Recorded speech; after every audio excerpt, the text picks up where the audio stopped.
All right, we're good.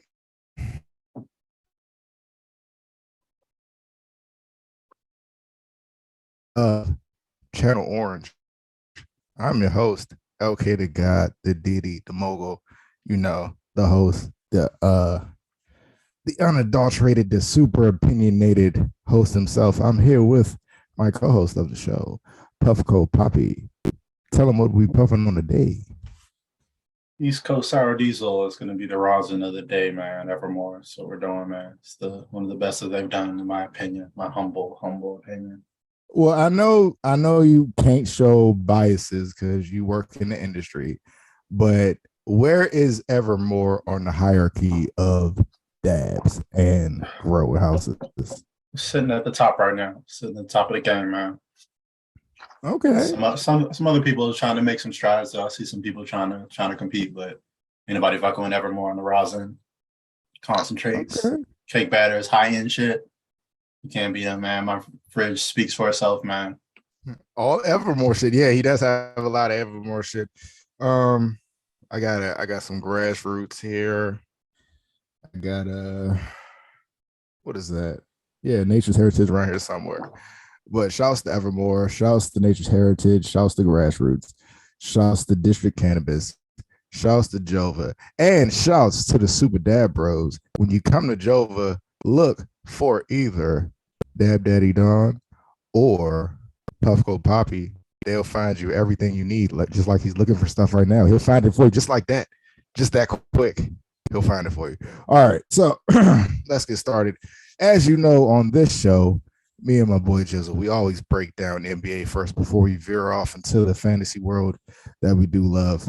But the association. As we're on a heavy tank for Vic sweepstakes, Dame scored 71 on a bunch of teenagers. Shouts to them. They're getting spanked right now by an actual team, which is hilarious. What else we got? LeBron's injured as they improve their roster and try to get a good seeding in the playoffs and hopefully get out of the play-in because they're definitely going to the play-in. Yeah, I mean, it's getting interesting. The West is tight, but you know, without LeBron, the Lakers went from wait a minute, they might be able to make a run to Anthony Davis. Don't look like he can carry a team.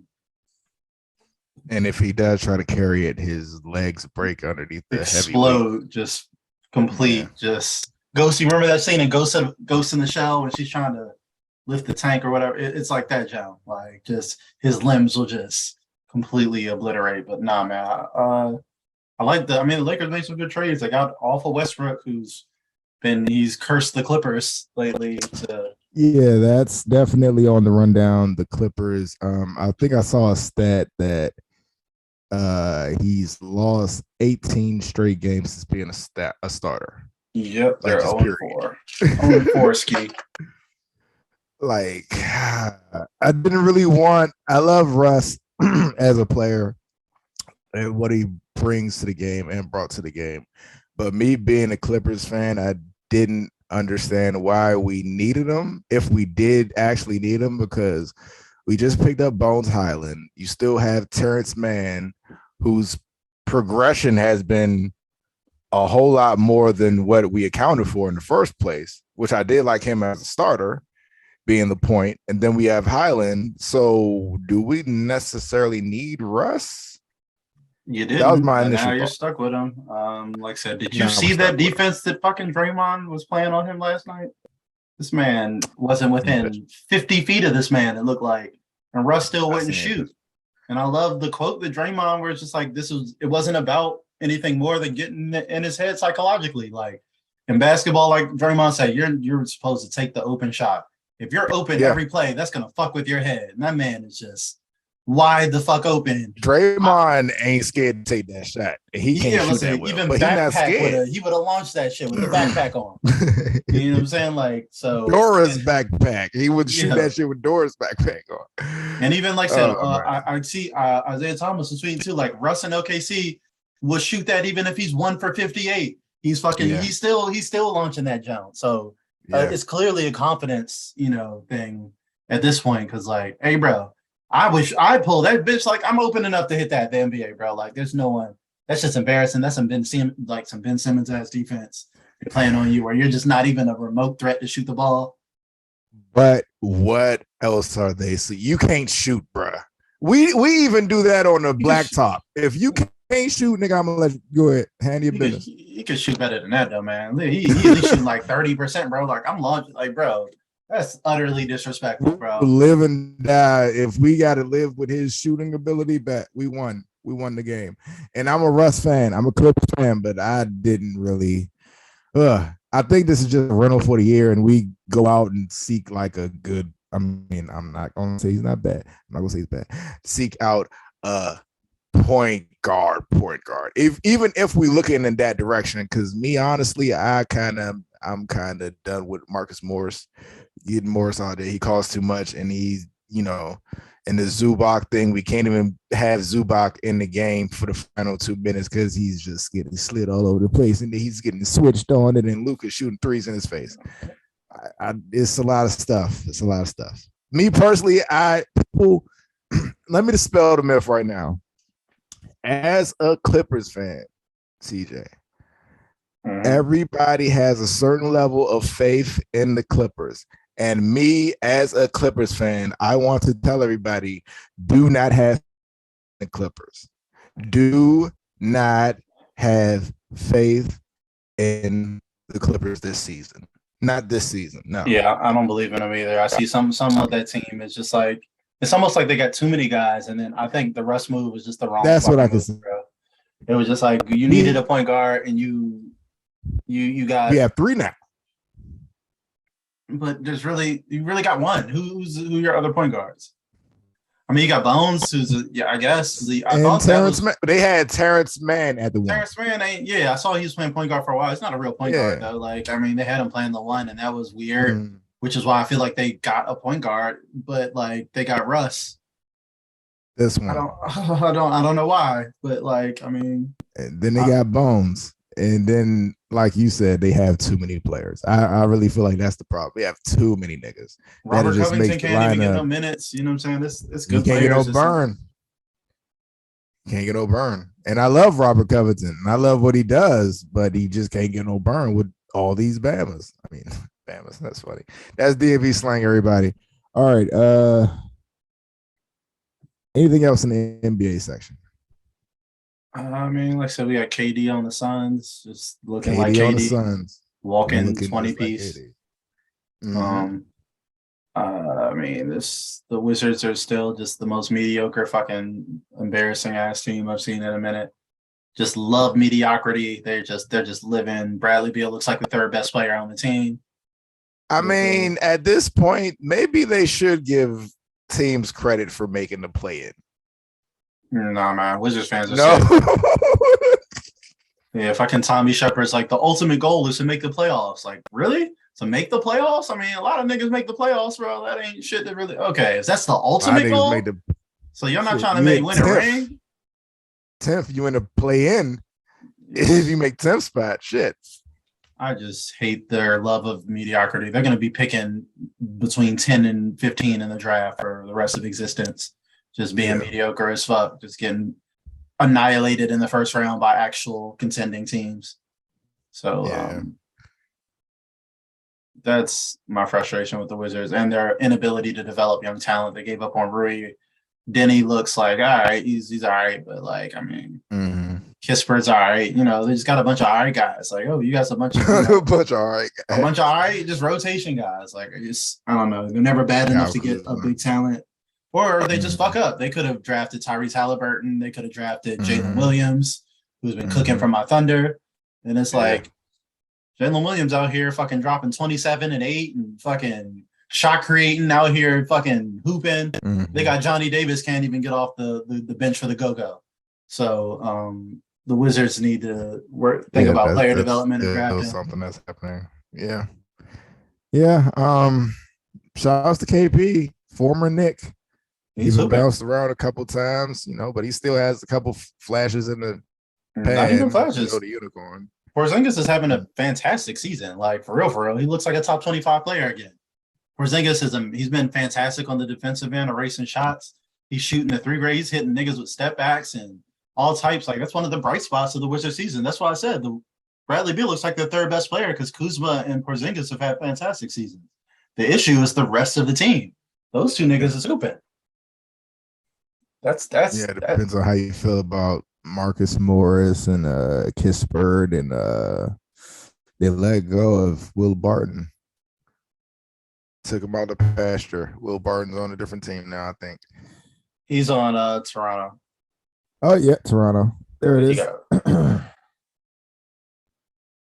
All right. Anything else?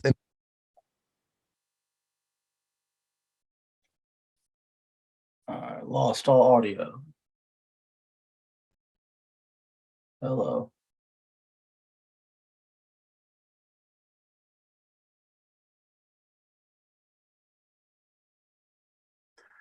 All right, shifting gears. Let's talk about the recent Marvel movie because we haven't got to it. This will be the latest review possible. Quantumania. Antman. Let's just get to the shits. She fucked Kang. I feel like she fucked Kang. She gave that nigga some pussy. She said she been down there for 30 years. 30 years is a long time. And he's an attractive black male. I think it went down. I mean, it could have. They left it open-ended, man. Like I mean, hey man, people got needs, man. Kang got Kang down there, conquering, doing what he does. Conquering, like that could be why she had so much trepidation to tell people like who he really is. Like, oh, listen, like how could you explain that situation? Like, oh, guys, this dude I met in a quantum realm, we was down there, and he's a super criminal now. Hey, I mean, that's kind of how it would go down. How good was the actual movie? I liked it more than most because of the macro of it and what it means for the actual overall for the MCU. Because this could solve a bunch of problems, right, that we've been having in recent MCU movies where it was kind of rudderless, especially after Endgame. It was kind of, the MCU was kind of rudderless and we didn't know what direction we were going in, and the movies were subpar, and we didn't know if we were even going to get any of these people ever again in a publication. Like, for example, we haven't heard anything about Eternals since that movie came out. We don't know if we even want to see these niggas again. So I think Kang and his variants can be a good surrogate for people to get back into the MCU at large. What do you think? Yeah, I mean, yeah, I don't know. I feel like it's lost a lot of steam, but people are down for Kang, they're down for Jonathan Majors' portrayal. But I don't know. I still think they've got to bring it, man. People are losing interest over their 20+ movies in. We've got a formula. The formula is getting a little stale, honestly. The tone of it, the quippiness, the CGI shit shows at the end of every, it just is what it is, and it's like it's fine. I'm like with you. Like I think I enjoyed it more than most. I was fine. Like I had a decent time with Quantumania, but like not super memorable. Same thing. Like I think Ant-Man might have had the most mid trilogy I've ever seen. Like for something that warranted 3 movies, where it's like, all right, we got 3 of these, and all 3 were all right. Like they were fine. First one was kind of fun. This is, I mean, okay. For what it's worth, I'm gonna jump out the window here. I think Ant-Man's trilogy is better than Thor's quadrilogy, if that's even a word. Thor, I mean, I just hate that last movie so much. The more I ponder on Thor: Love and Thunder, the more I think it's just like that John almost lost me from the MCU. That almost got me out of there, man. Think about it like this. Think about what you bring to the table, right? You bring Thor 1, which is kind of critically panned depending on how much you like about Norse mythology. Mm-hmm. I mean, I don't care. But, Yeah. Thor 2, critically panned, like completely critically panned. People don't even watch that movie on purpose unless they just scroll on the TNT by accident. I fell asleep in the theater watching that job. You went to the Jesus. I didn't. I don't think I saw that in the theater. Did I? Dark World. Yeah, the first MCU movie that put me to sleep. And then you got Ragnarok, which is, it is what it is. It's an amazing movie. That's like probably one of the most watched MCU movies, right? And then you have Love and Thunder. So that's not even a really good crop to argue against Ant-Man, which are like C minuses at most, all of them. Yeah, I'll see C. They're in the C range. See something. Yeah, minus to C plus. That's like all the movies in the Ant-Man franchise. Because even the Captain America trilogy, you have Captain America 1, which is is good. Then you have Winter Soldier, which is like top tier to me personally, and the wide majority likes it.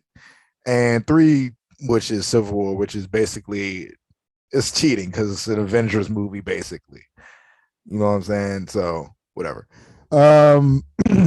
Quantumania. What else we got? What do you think this means for the MCU? All the Kangs. Where do you think they will show up? And give us some backstory on all the Kang and his variants, because I think that's important. I mean, I'm not super big in the Kang as a villain. I really like what they did with he was in Avengers: Earth's Mightiest Heroes. They had a little Kang arc, but he's time traveler. They showed a few different Kangs. It looked like that was a Mortis at the end, one of the elder Kangs. But all the Kangs are just different Kangs. Like they retconned a lot of the old time travelers in the MCU stories just to be Kang. So Rama Tut was not supposed to be Kang at first, but then they retconned it to be like, yeah, this nigga's just Kang. Kang just be going back in time and just be doing shit, bro. Yeah. He's on his master shit from Doctor Who, where there's all different versions of him through the timeline. Sometimes he's a pharaoh going back and using it, but he has no powers. All he has is advanced tech. He just got super tech, and like he is an asshole. He is usually a descendant of Reed Richards, Nathaniel Richards. There's a whole thing with the Young Avengers where he came back in time and was Iron Lad. I don't know if we're gonna do some shit like that. I don't know all the Kangs. They did some, Easter egg videos. Now we watching New Rock Stars and Screen Crush and all that shit. Yeah. Maybe having pointed out all the Kangs that they think they found and shit like that. So I don't know, man. I think we're gonna see most of that in the Kang Dynasty. Then I think in Secret Wars we'll probably deal with the Kang Prime that we dealt with here. Like the one from the Conqueror, I guess. Kang the Conqueror, I think we're gonna be dealing with in Secret Wars. He might come back and play that Dr. Doom role. For Secret Wars. But I don't know, man. Like I said, they could do a lot of different directions. I'm a big fan of Jonathan Hickman's Secret Wars, so if they go in that direction, it'll be cool. I like the theory that Kang will kill Ant-Man when he comes back. That should be the first thing he does. Is a shocking thing, since Ant-Man kind of, was the person that imprisoned him. Kind of should have did it this movie. That would have added some more little panache to this movie, some stakes. Yeah, I heard they did reshoots to because I heard at the end of the movie that the Ant-Man and the Wasp are supposed to be trapped in the quantum realm, and then they let them escape. And it was just like, wow, like that would have been a better ending. That there were some consequences. Would have been a greater ending, yeah. Because at the end of the movie, it's like, I don't have to win, we both have to lose. In this epic moment where Scott makes a sacrifice, and then they just open the door and they just go home and shit. And it's just like, wow. Even the way it was billed in a trailer. It's like, oh, I don't like what you said. Like, okay, somebody's gonna die. Or he gets them both trapped there, and that's like heroic sacrifice. Yeah. Ant-Man. Also, the Wasp was barely in this movie. It's called Ant-Man and the Wasp: Quantumania. And maybe big moments. I forgot the Wasp. That Wasp. They were talking about the other Wasp. Certainly forgot that the Wasp was supposed to even be in this movie. So. Yeah. She didn't get a lot of screen time.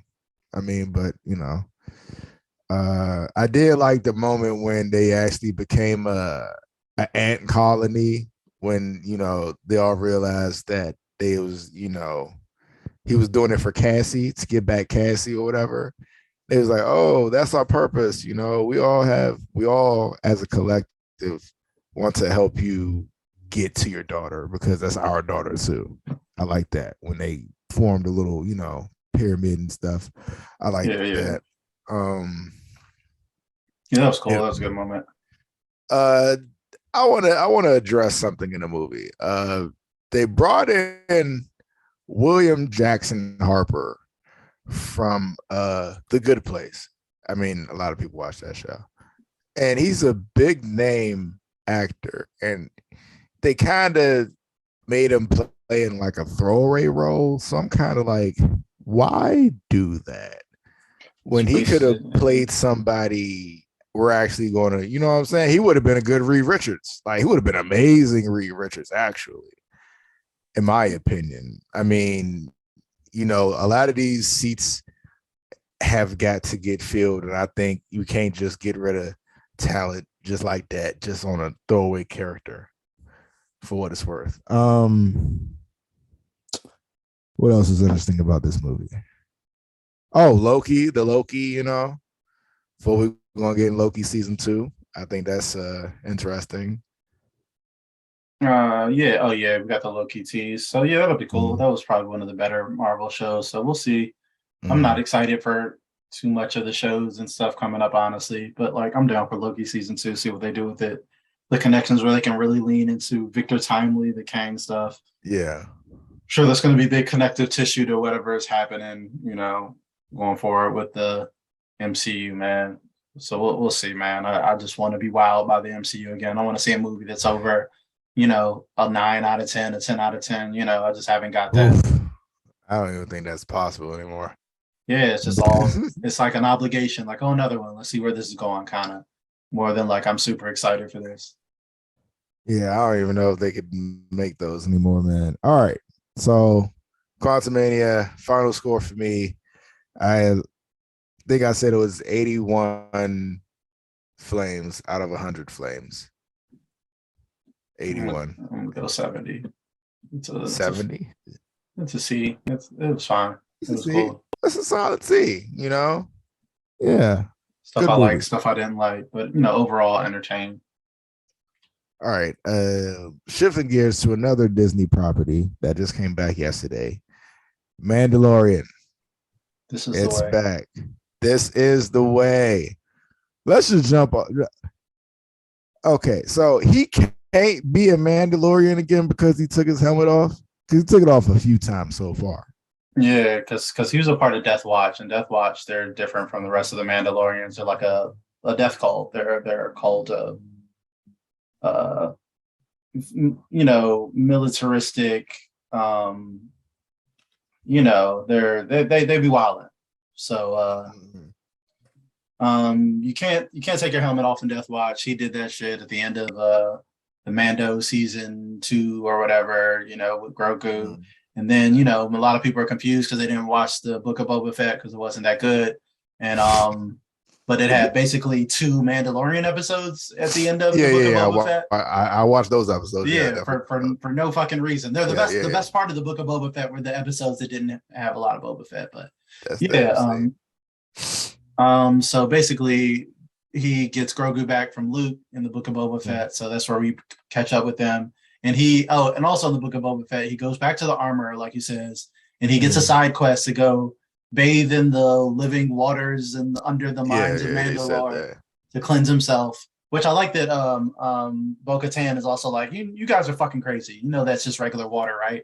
You guys are just religious idiots. Yeah. Just like, nigga, that's just water, bro. Like, what the fuck are you talking about, man? You bathed in this shit, like. But that just shows apparently he still has a sword too.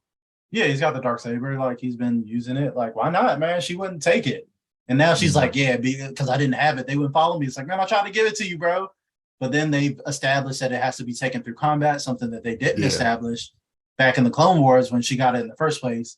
Bo-Katan got it from Sabine.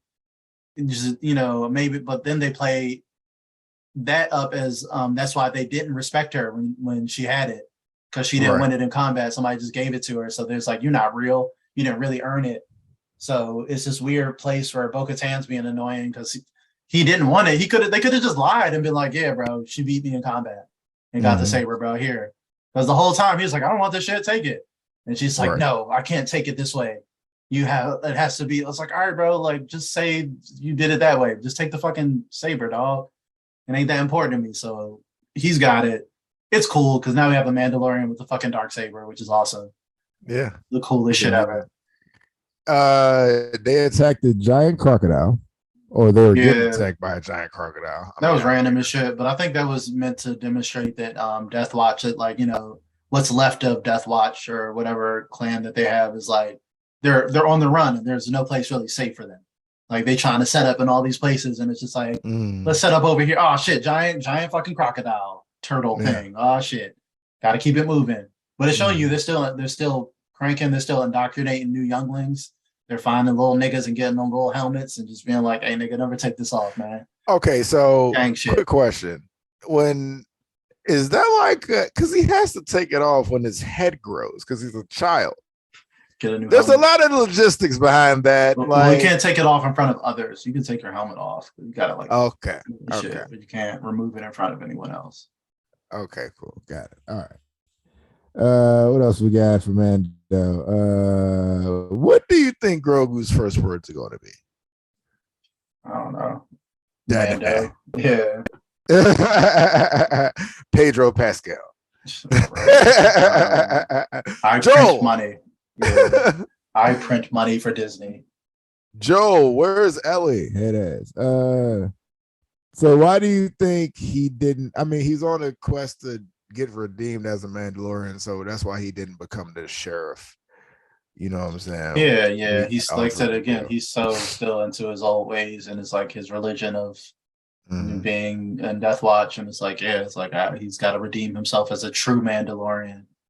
So we'll see. It's gonna be interesting to see where Bo-Katan plays into this, or you know, if Mandalore is even habitable. They say, you know, is it poisoned? Is it? There's a whole thing with the droid. He's trying to revive Taika Waititi in droid form. Oh yeah, that is Taika Waititi.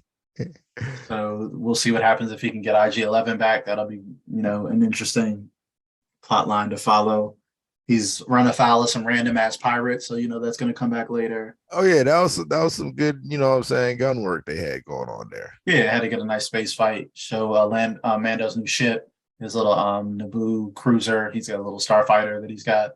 Hey, that shit was funny when they was like, "Oh, Mando, you have to give up, blah blah blah." I'm like, he could just step off at any moment, right? Yeah, he's got the hyperdrive in that jump. It's like, I'm just gonna skate, bro. I was like, he could just step off on y'all right now, right? Well, most of those don't have hyperdrives in them too. So when people see those ships, like, yeah, it's fast, but you're not gonna, what the fuck? And he's just like, yeah. Because what's her face from Amy Sedaris' character? I forgot her name in the show, but yeah, hooked him up with the hyperdrive, the Naboo starfighter. Again, it was a whole funny as shit that they put that in the book of Boba Fett, because they're just like, yeah, this show's not doing good. Just put this Mandalorian episode in there. Put that shit in there. Get the ratings back up.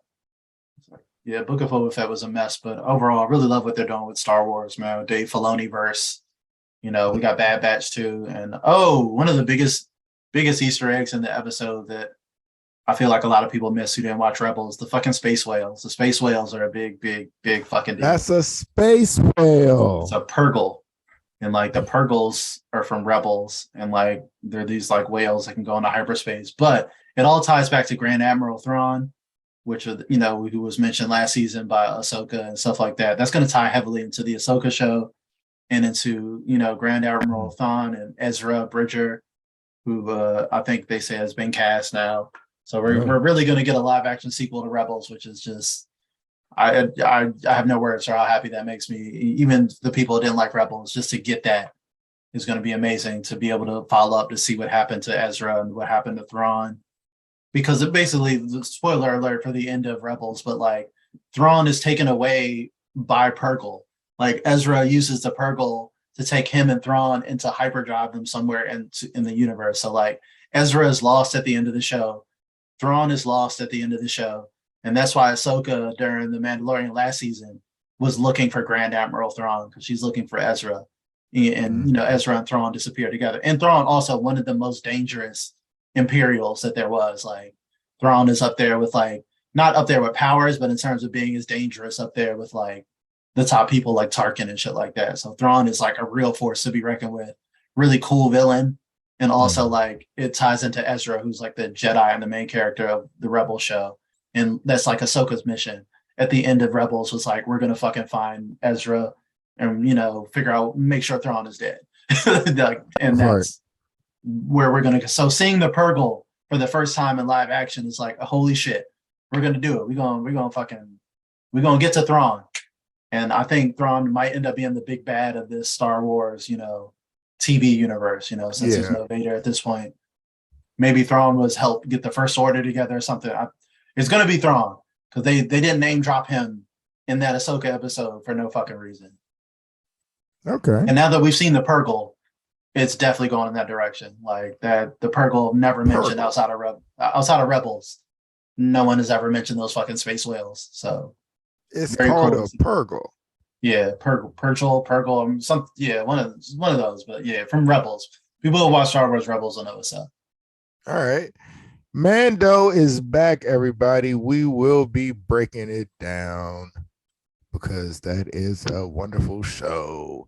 Even if you don't, know much about Star Wars, it's still a good show to watch for the action and the cuteness factor with Grogu and there's slight humor and stuff, and it could get you into Star Wars. All right. Last section. Still, and I say still, a perfect show. The Last of Us, everybody. The Last of Us is still amazing. I mean, look, didn't really a lot happen last episode, but we do get a look back into Ellie's, relationship and friendship with Riley and how that went. I wasn't I was privy to the situation, but I didn't play the video game to know that much and how deep it went back. So what I would like to do is allow you to enlighten everybody on what they saw last episode. We basically just saw the DLC. This is the Left Behind DLC episode that we looked like we were getting. Everyone was kind of expecting, and it was just a really faithful, not one for one retelling, but very extremely faithful retelling of the DLC. Like that's pretty much what we got. This show, made its little changes here and there as it's done to enhance it, but like we got the Left Behind DLC, and it's fantastic, just like what the Left Behind DLC is. Like you said, even though some people said, "Oh, it didn't move that," like it is very important because it shows you how Ellie got bit, the whole circumstances of how she got bit and found by the Fireflies, who Ellie was and what the fuck she was even doing before she became humanity's savior. Like who the fuck is Ellie? Is basically what this episode is. Like who is Ellie? Not just as a plot device, but who is Ellie as a character before she, was the savior or whatever. And just, what is she into? What's her, what was her life like in military school? They keep talking about the Fedra school, but what is Fedra school like? How does that work? So I love when they flesh out the world like that. They just had this caste system of like, if Fedra says you're going to be a trash man, you're going to be a trash man the rest of your life. So you can see why people want to be Fireflies, or you can kind of see Fedra's point of view a little bit too. Like we're just holding the order, we're holding it together. Shit forever. Somebody has to do it. So it's just like I see a little bit, but you just get a little bit of everything. So, but yeah, great episode again. Bella Ramsey continues to impress me as Ellie. Like I said, I was a little skeptical when she was cast because she doesn't look like Ellie. Doesn't, I didn't know if she, I only saw her in Game of Thrones. I didn't know anything outside of that. And that was a pretty minor role, even though she was awesome in Game of Thrones. But it was like, let's see. But it's like, no, she's killing it. Hey, if they, sorry to cut you off, but if they were to do the show like 10 years ago, who'd be a perfect Ellie? Elliot Page. Oh, yeah. Yeah, like way back in the day, yeah. Yeah, fresh out of Juno, the movie Juno, she would have been a perfect Ellie. She looks just like her. Yeah. And she can act too. I mean, well, he can act too. Yeah. But go ahead. No, I like that they have the original actors, who played them in the video games in the show. Marlene is being played by Marlene, from the video games. Troy Baker is going to be in the episode next week, who's Joel in the games, and Ashley Johnson has a role. And then some point in the next two episodes, who was Ellie in the game. So I think it's cool. Oh, and Tommy was a dude who got his head ripped off by the bloater in that episode. That was Tommy from the games. That was great. So you touched on it a little bit, but tell people what they can expect from the rest of the show, especially next week's episode. Well, 2 days from now, or a day from now, actually. All right, we're getting 2 bangers. I mean, I don't know how they're going to play the ending, but 9 is the finale. 8 is going to be, based off the preview, a fucking fantastic banger. This is the portion of the game where Joel is injured, like he is now. Like the injury happens a different way, but basically the same circumstances. Joel is healing; he's out of commission, and Ellie has to fend for herself, and then she comes across some wild ass niggas, and then she's got to do it without Joel. Like she has to take on a group of crazy. I don't want to spoil how wild they are, but they wild. Like we'll see it. Yeah, but like they wild, and Ellie, and they're dangerous, and they're fucking really bad news. So this is the portion of the game where you have to play as Ellie for the first time, and you have to really like do shit without Joel. Because through the most of the first game, 90% of it you're playing as Joel. You're fucking So it's gonna be great. It's gonna be great. It looks like it's gonna be amazing. They're gonna play it very, very, very cool. And then the finales is gonna be one of the best finales in gaming history. One of the best stories I think that's been told in any medium. Man, I think The Last of Us just really has one of the best endings I've ever seen in anything. And it leads directly into The Last of Us 2. So we're gonna get another season, at least, maybe 2 seasons, but at least another one if they're gonna cover The Last of Us 2. And I'm excited. I'm just excited to see how well they're nailing it, and if they can improve upon The Last of Us story, nuance it and flesh it out. Can imagine what they can do for The Last of Us 2, which again I like more than most people. So they want to make sure they lift weights just like Natalie Portman did for Love and Thunder. Somebody got to be Abby. Got to get them Abby soul. All right, now that is all the topics for tonight, everyone. Thank you for joining us on the new episode of Channel Orange. Please hit up our sponsors. That is Jova Wellness. That is Gwad8n, GWAD number 8N. Nate Dogg spelled backwards. And thank you everyone for listening to us. Tell a friend about FIYASquad. Tell someone you love them. Gang.